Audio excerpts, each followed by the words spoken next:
Yá'át'ééh. Good morning, my relatives. It is Friday, May 17th. I'm sitting here with my second cup of coffee, and I welcome you to join me for a discussion today, right? Today, I want to talk about Lewis and Clark. I want to talk about the Louisiana Purchase. I want to talk about Thomas Jefferson. All three of these are celebrated parts of American history. Thomas Jefferson, one of our founding fathers, the Louisiana Purchase, expanding vastly the territory of the United States of America for a few $1 million, and Lewis and Clark, right? These two men who led an expedition all the way across the continent to the Pacific Ocean and back. All three are celebrated parts of American history. And most people, most Americans truly do celebrate all of these people and events. But when you look at them through the context of the true U.S. history, which is really the doctrine of discovery, what you find is actually a lot more troubling. And I want to talk about that today. So, my name is Mark Charles. I'm a dual citizen of the United States and the Navajo Nation. A few times a week, I like to sit down over my second cup of coffee and talk about the events of the day, the politics of the day, the social events or the news of the day. And the goal of what I'm trying to do is I'm not trying to cancel anyone or shame anyone or just call out people. I'm really working to create common memory so that for the first time in our country, we can have a healthier community. By Navajo people, we would call it walking in beauty. So I invite you to grab a cup of your favorite morning beverage and let's learn how to walk in beauty together. Yeah, my relatives. I want to start by acknowledging, as I always do, that I'm on the lands of the Piscataway. I moved here from the Navajo Nation about 10 years ago, and I live here with my family. And the Piscataway are the indigenous people, the people indigenous to these lands. And I want to thank the Piscataway for their stewardship of these lands. And just use this as a humble reminder to myself and to all of us to walk humbly on whatever lands we're on here on Turtle Island. I'm grateful to the people in the nation who have stewarded it long before Columbus got lost at sea. Let me see who's on with me this morning. I see there's a few people on the stream already. Yá'át'ééh, Susan, good morning. Great to have you here. Thanks for joining me. Underdog, Yá'át'ééh. I'm not sure what your name is, but I appreciate you being here. George, Yá'át'ééh. Thanks for being here. Glad you could join me all the way from the Pacific Northwest. It's good to have people here this morning. So today is we're more than halfway through the month of May, believe it or not. And I have an event coming up. It's actually next week, Tuesday. I'm going to be traveling to Nebraska, Omaha, Nebraska. And I'm going to be speaking at this event. Let me put it up here on the page. It's called Our Voices Remain, Indigenous Perspectives Along the Lewis and Clark Trail. There's two events, one happening next week in Omaha, another one happening in North Dakota, the 2nd of July. And they've invited me to present about the Doctrine of Discovery at both of these events. I'm very excited to be there. The one next week on Tuesday will be at the University of Omaha in Nebraska. It begins at 7 p.m. Central Time. And I'm flying in that morning and I'll be there until the next day. And I'm really excited for this event. So to prepare for this event, I have been doing some research on the Lewis and Clark Trail because that's not been a normal part of my Doctrine of Discovery talks. Obviously, there's ways it fits in very seamlessly into the theme of that talk. But I wanted to make sure I understood much better than I did currently about the Lewis and Clark expedition and just what was all going on there. And so one of the ways I've been researching this is I've been reading through this book called Undaunted Courage. Now, if you know much about Lewis and Clark, their expedition was very, very, very well documented, right? They took very extensive journals talking about all of the things they were seeing and the plant life and the wildlife and the locations, and they took measurements and, right, they documented very extensively most of their journey. And a lot has been written and their journals have been published, and there's a lot of research out there. And they're very much a celebrated part of U.S. history.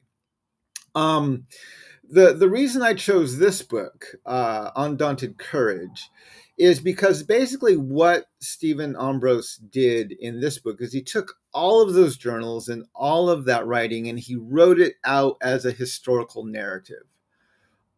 This book has been very widely read. It's won several awards. It has done very, very well.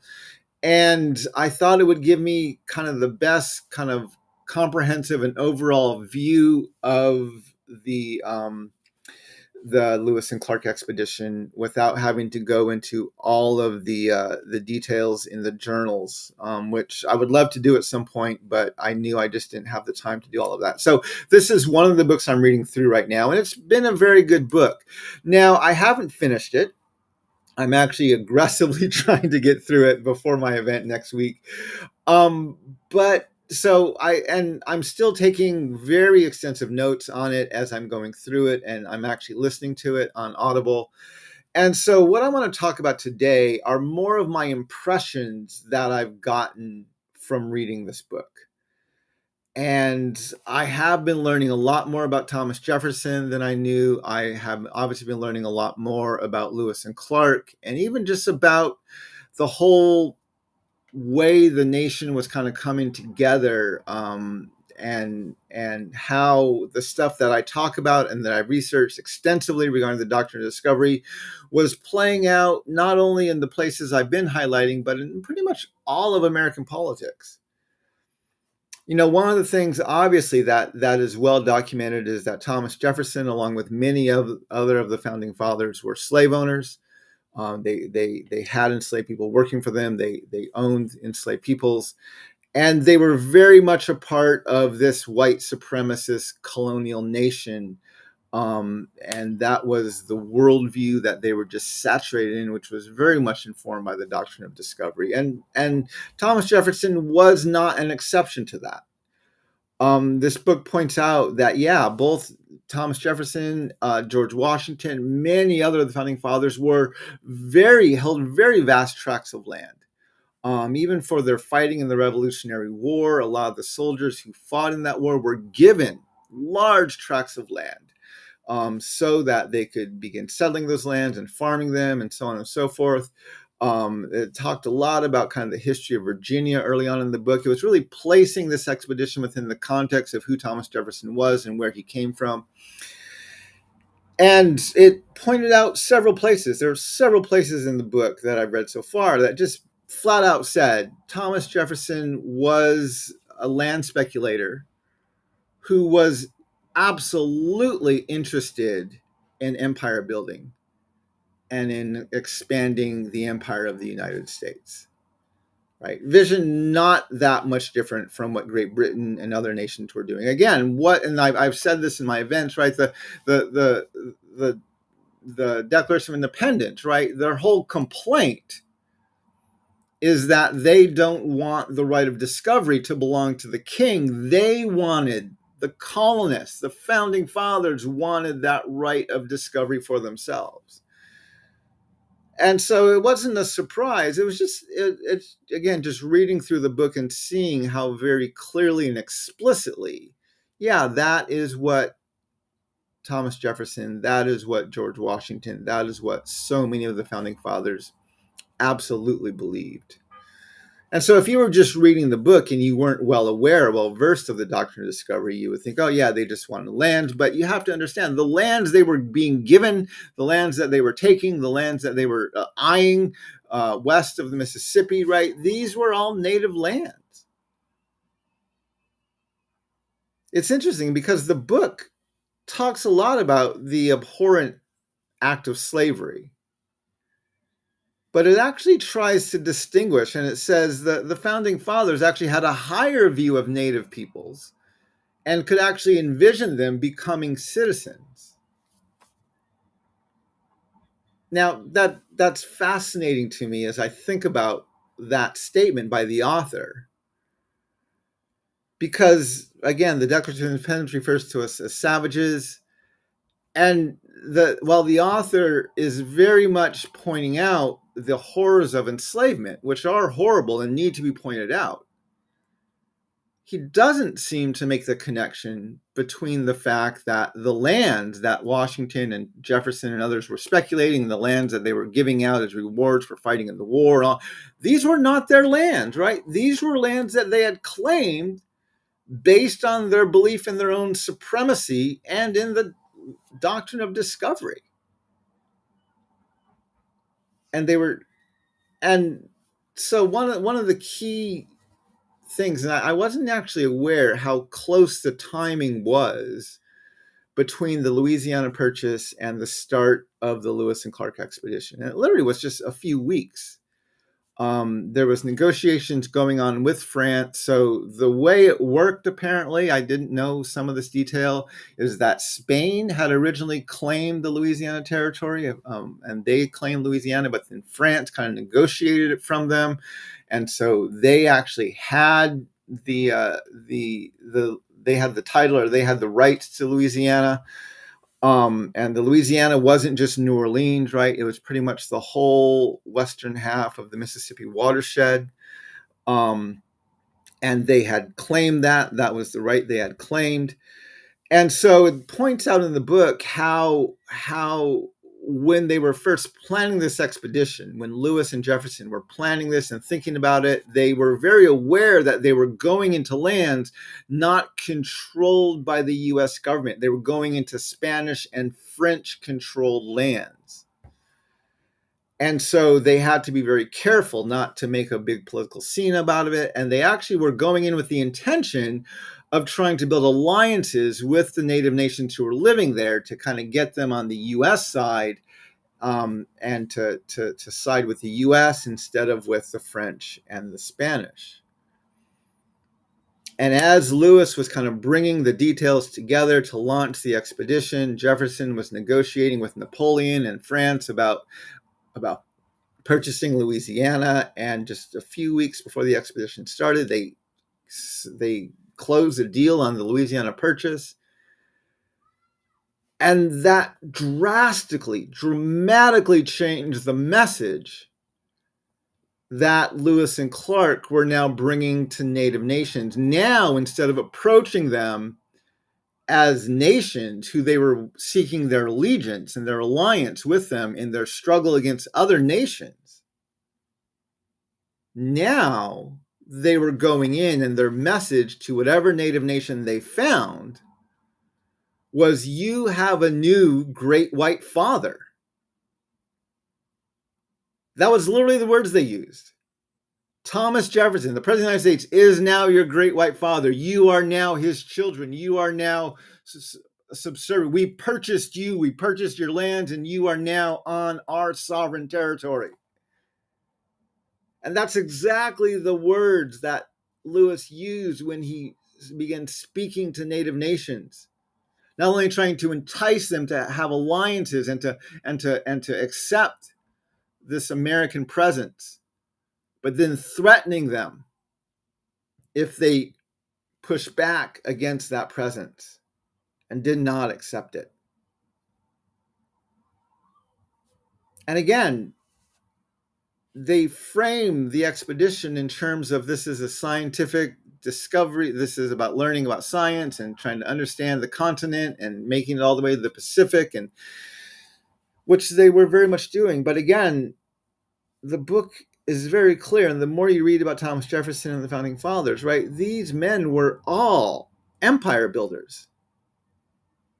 They absolutely, not only were they not content with the size of their country, but their citizens were not content with the size of the country. And it was the pioneers and the settlers who were constantly pushing the boundaries of the United States further and further and further west, going into lands that were not a part of this country yet, and staking claim and getting their foot in the door and trying to start trade and all these other things, right?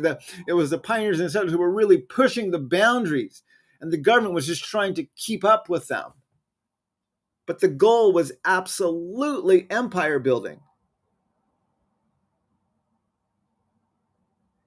And so when you read this account, when you read about the life of Thomas Jefferson and all of his fights for liberty and all of his beliefs, right? All of these were merely about white men.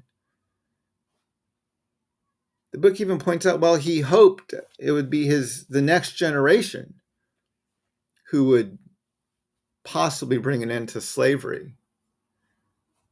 His attitude was, we're not ready for that yet, right? White people aren't ready to be equal to people of color yet.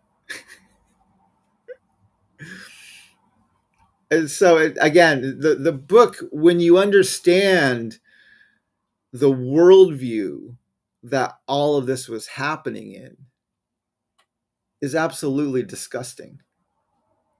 It's absolutely disgusting. And it's very, very difficult to claim or to celebrate Lewis and Clark or Thomas Jefferson when you knew what was really driving them. And you knew not only what they had done, but what this nation was going to do after the Lewis and Clark expedition, as this country began to get very, very serious about completing its manifest destiny. And so, yeah, it's difficult to read this book and to look closely at this history, because you see very clearly how their worldview was absolutely informed by the Doctrine of Discovery and the belief that whatever lands they found that were not occupied and ruled by white European Christian people, the people who were already there, the natives, were savages, were less than human, and their lands were literally theirs to claim, and they claimed it, and they were fighting with each other, right? The Americans were concerned about the Spanish and the French. The native peoples were merely the occupants of the land who were going to be under whatever white European nation ended up winning claim or purchasing claim or winning title to it as they fought among themselves. And again, this is just, Lewis and Clark is just the breaking of the dam, right? This is just the first trickle of water of colonists and empire moving further and further west and having an absolute genocidal impact on the native nations that they encountered. So when you know the history, not just what happened before this expedition, but what's going to happen after the expedition,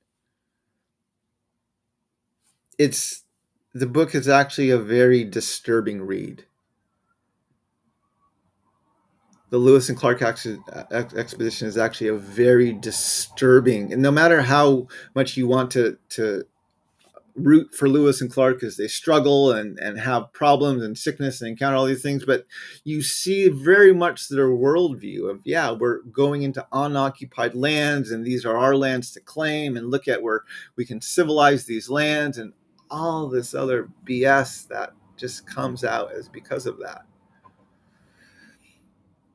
And so that's that, right? As I'm thinking about how am I going to incorporate this into my presentation next week, I've really been thinking, yeah, I'm not going to necessarily pick directly on Lewis and Clark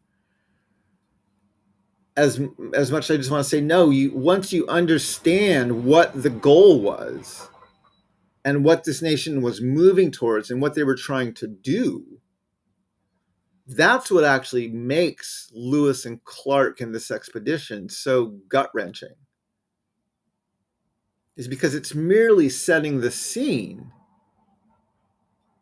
for true genocidal maniacs like Abraham Lincoln to come in later and just absolutely ethnically cleanse these lands as this nation seeks to complete its manifest destiny with the building of the Transcontinental Railway.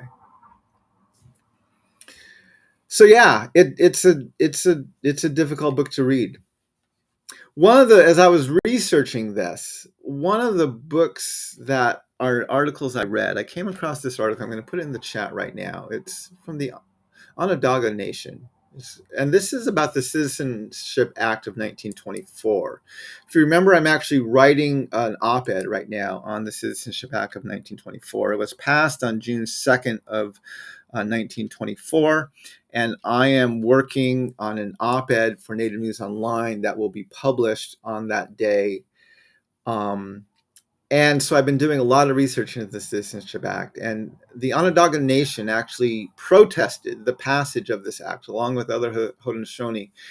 And they said, we still have a treaty, right? We still have a valid treaty with the U.S. government, and you cannot, without our consent, make us citizens of your nation. And they were protesting it.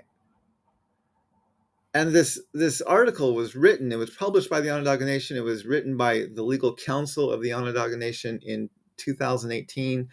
I invite you to read it. It's a fascinating read. It actually has a lot of references I'm looking more deeply into. But it is a great article to see really the struggle of a nation, a Native nation that from the very beginning has claimed and demanded its own sovereignty, and refuse as much as possible to align itself with the United States of America, and to say, we're not seeking citizenship in your country. We don't want you, right? We are a sovereign nation unto ourselves.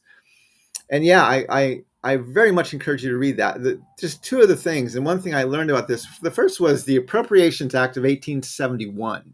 This was an act passed by Congress. And in this act, right, so again, as I was mentioned earlier about how the message that Lewis and Clark were bringing to the Native peoples after they concluded the Louisiana Purchase was, now, we don't want your alliance, we want your allegiance, right? We're now your great white father.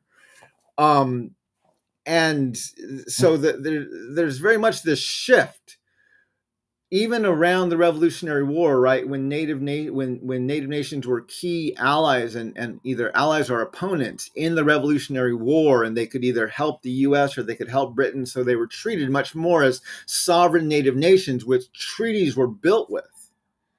And then after the Revolutionary War and the threat from Britain began to subside, now the U.S. began to try to create what they called plenary power over these Native nations.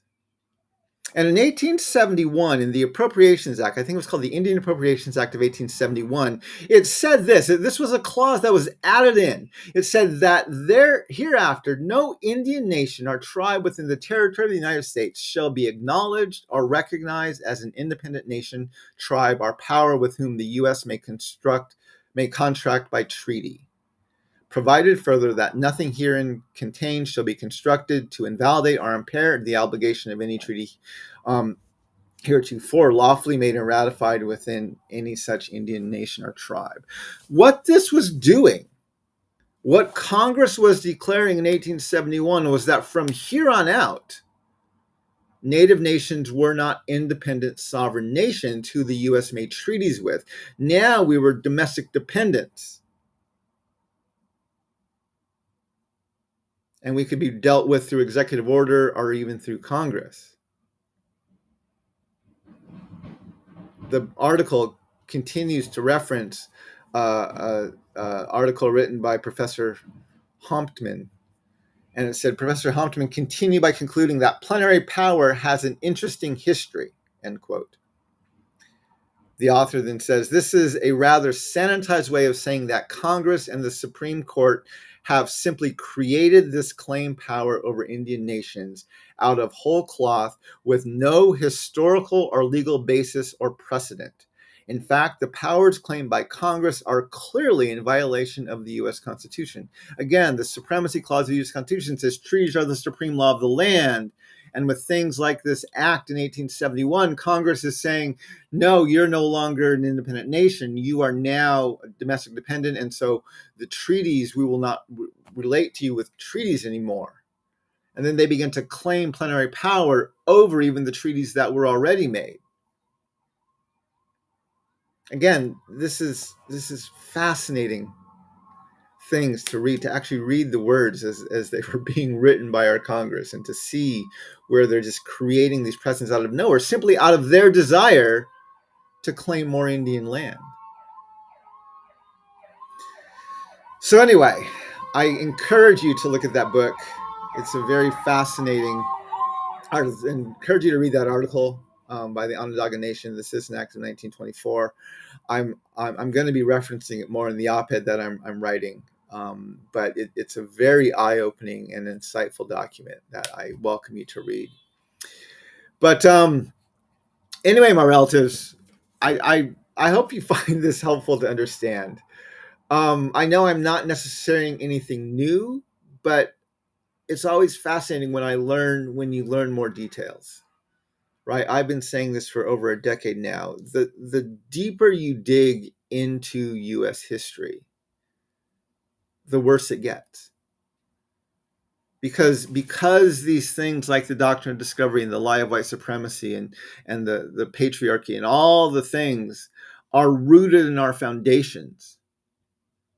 They're not partisan problems. They're not other issues. They're foundational level problems. And so the deeper you dig into U.S. history, you realize the things we celebrate as a nation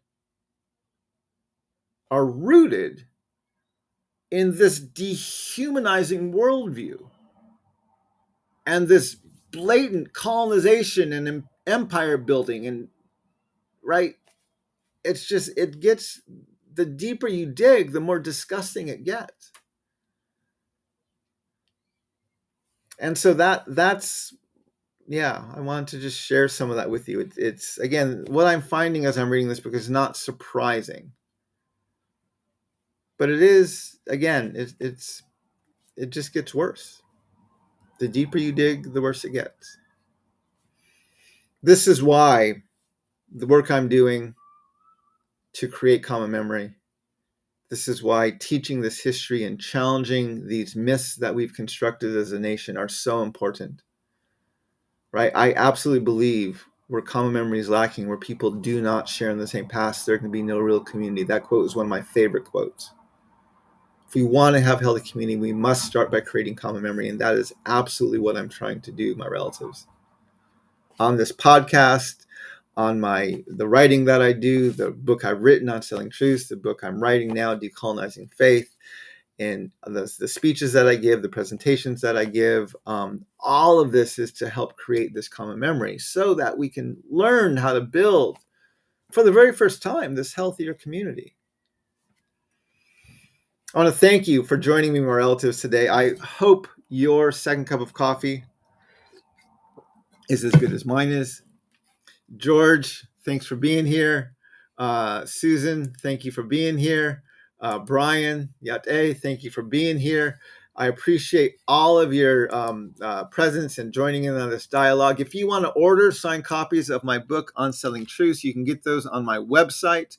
I'm going to put the link right here.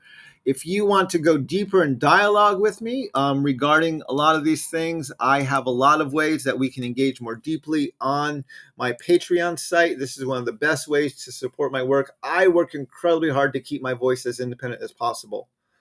One of the ways I try to build support and to fund some of the work I'm doing is through my Patreon site. You can subscribe to me for free there, but you can also subscribe at a subscription rate, and that money really goes to support the work that I'm doing. Also, if you want to get my second cups of coffee to go, if you want to listen to them on audio, you can get that if you subscribe to me on Patreon, or you can go to my podcast site. I upload through Spotify, but you can get my second cup of coffee through all the major podcast sites. If just Google it, but this is the link where you can get it. This is where I kind of base it all out of. But anyway, there's a lot of ways to connect. You can subscribe to me on YouTube. You can follow me on Facebook. There's a lot of ways to connect here, my relatives. I appreciate you. Thank you for being a part of the discussion. Walk in beauty, my relatives. May we all learn how to walk in beauty together. Hakone.